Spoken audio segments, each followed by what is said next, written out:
Our Farm Basics topic today is shelter belts. Well, when you think about shelter belts, you may be thinking, why do we have shelter belts? Because as you drive across the country in some areas, you just see the farm buildings and the house and really no trees. In other parts of the country, you see all kinds of trees around every farm. When I was younger, I was up in North Dakota visiting a historic farm site, and there were really no trees, and all the buildings were kind of angled, so the wind from the northwest, which is the predominant wind in North Dakota, the wind would blow right through these buildings. And I asked the person giving the tour, I said, this seems really funny because around the farm I grew up on, my dad put trees to block that northwest wind to keep snow out and these kinds of things in the winter. But here, it's just going to be a wind tunnel. And she said, that's exactly why they did these buildings. That's really nice of you to notice that. And I said, why would they want a wind tunnel? She goes, well, they didn't really have any way to control mosquitoes back in the 1800s. But the reason that we had a shelter belt around our farm growing up is we didn't want the wind. We wanted to try and block that wind so it wasn't just howling through our place all the time. What we really want to focus on today is shelter belt management. So just a couple of years ago, we put in a new shelter belt around one of our places, and I was talking to some people in our county before we put this in, and I asked about fertility, and I wanted to get their input on fertility. And they said, well, most soils around here are just fine. You don't have to fertilize. And I thought, what are you talking about? That's the dumbest thing I've ever heard. You want to have great fertility for your trees so they can get growing as quickly as possible and be as healthy as possible.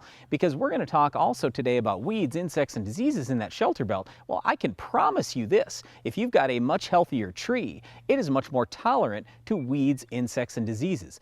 The number one thing you need to look at on your soil test is not only soil pH like we always talk about, but it's that base saturation K percentage.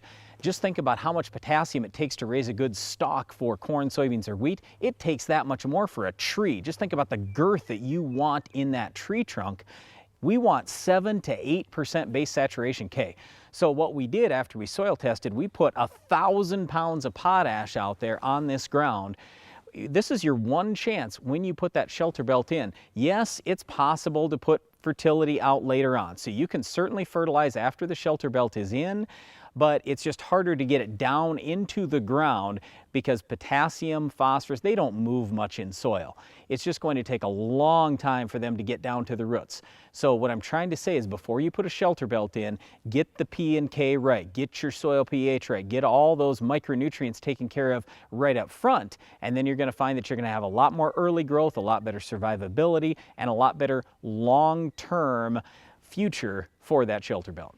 Well, and as you're establishing a brand new shelter belt, we like to keep it weed-free in between the trees so there's less competition for water and for nutrients with the trees. However, you're going to want to get grass growing out in that shelter belt to manage the soil, keep it in place, those types of things, and for the appearance. So as you're putting that grass in, weed control is going to be essential. We like to look at the very early spring and the very late fall as the best times to control weeds. That way you don't have leaves on the trees, they aren't budding, all those kinds of things. We can get weeds out of there like dandelions and other things, and then keep it mowed up if you can during the season. Yeah, so typically we're running the highest labeled rate of 2,4-D before we have budding in the spring and after the leaves drop in the fall. So if you can do that and those 2 times, generally speaking, your shelter belt stays pretty clean for weeds. Then you just have to scout for insects. Typically diseases aren't a big problem if you have the fertility right, but there are certainly insecticides and fungicides you can spray in your shelter belt if you need to. Keeping shelter belts weed-free and keeping those trees healthy is important because it could be a spot where our weed of the week could get a start. Can you identify this week's weed?